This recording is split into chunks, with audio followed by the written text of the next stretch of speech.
Welcome back. We're talking now about some of the more adventurous sides to Sun Peak. Some people like staying on the regular groom path. Some people like to kick it up a notch, and we're going to learn more about that today with Brodie Shandro joining us, who helps to head up the off-piste camps that take place at Sun Peaks. Welcome to the show. Correct. Thanks so much. Thanks for having me back. Off-piste means what in German? So it's actually a European term, of European origin. It just means beyond a groomed trail or an unprepared trail. So the moment you move generally into the trees or into the steeps or into the powder, you're off piste. To some people it means the back country, way out. But for the purposes of the courses that we teach up at Sun Peaks, it's beyond groomers. Speaking of Sun Peaks, we should start with some establisher shots. It's absolutely gorgeous up there. These shots were taken at about 11 o'clock this morning off of your guys' webcams.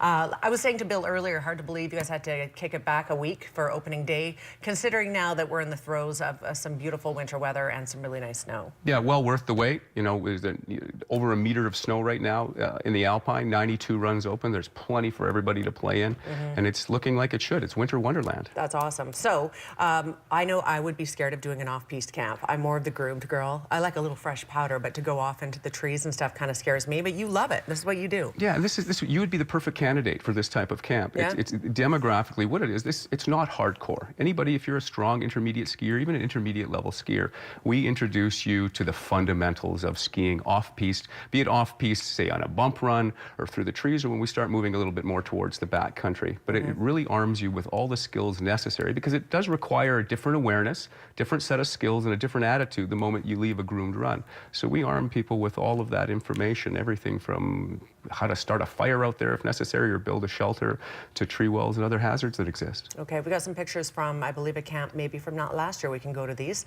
When you say you sort of train people to think differently, give us some examples of that. Building a fire is one thing. What about wildlife and stuff? Yeah, wildlife is generally not a concern for us. The biggest factor that affects people moving into the backcountry, a lot of people, they get the gear. So the kids are going to get a probe and a shovel and a transceiver for Christmas and a backpack.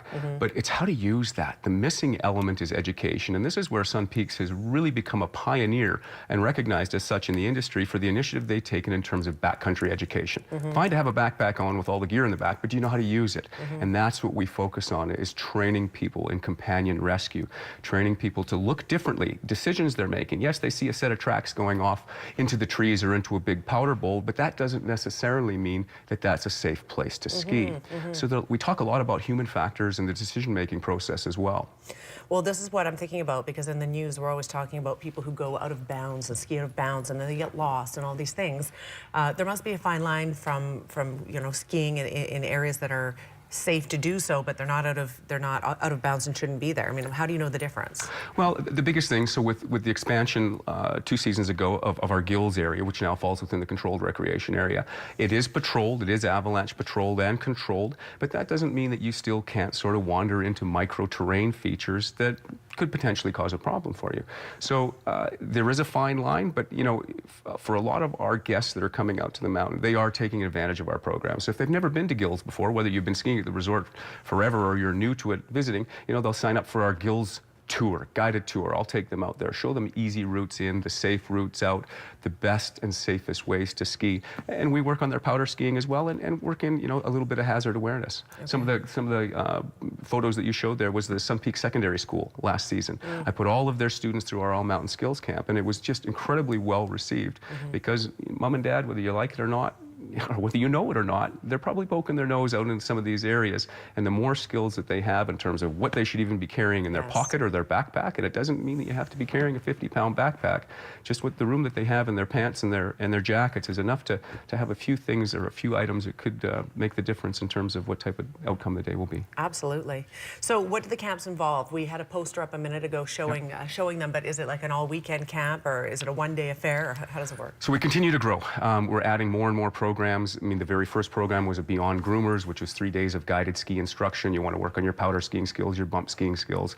The second one that we added that actually got the 2015 Ski Canada Magazine Best Course of the Year award was All Mountain Skills. So that's hazard awareness, companion rescue, an introduction to tree wells, avalanche training, all of those types of things. Then we added the guided Gills, and this year our brand new camp is a heli-cat warm-up camp. Really? So it's really targeted at heli skiers and cat skiers, because Sun Peaks is just perfectly located amongst some of the finest heli and cat skiing in the world. But for a lot of people, it's a bucket list trip. And why not arrive even more prepared? Sure. So we go over everything, the same types of companion rescue orientations. I even do a helicopter video for helicopter safety or cat skiing safety, a little bit on the powder technique. So when they do arrive at the trip of their lifetime, they're doing so far more prepared, and it's safer for everybody involved. That's right, making the most out of the bucket list item. Very important to do that. Absolutely. Brodie, thank you for being here, giving us a much better idea of what these off-piste camps are about. And it sounds like anyone who's looking to take their skiing or snowboarding up to the next level, this is something for them. Absolutely. This is a great stocking stuffer. Mom, Dad, don't forget the skills, the education, and in addition to all the equipment. Absolutely. Okay, information on the screen if you'd like to learn more about the off-piste camps. Why not? We'll take a quick break. When we come back, more Midday. Stay with us.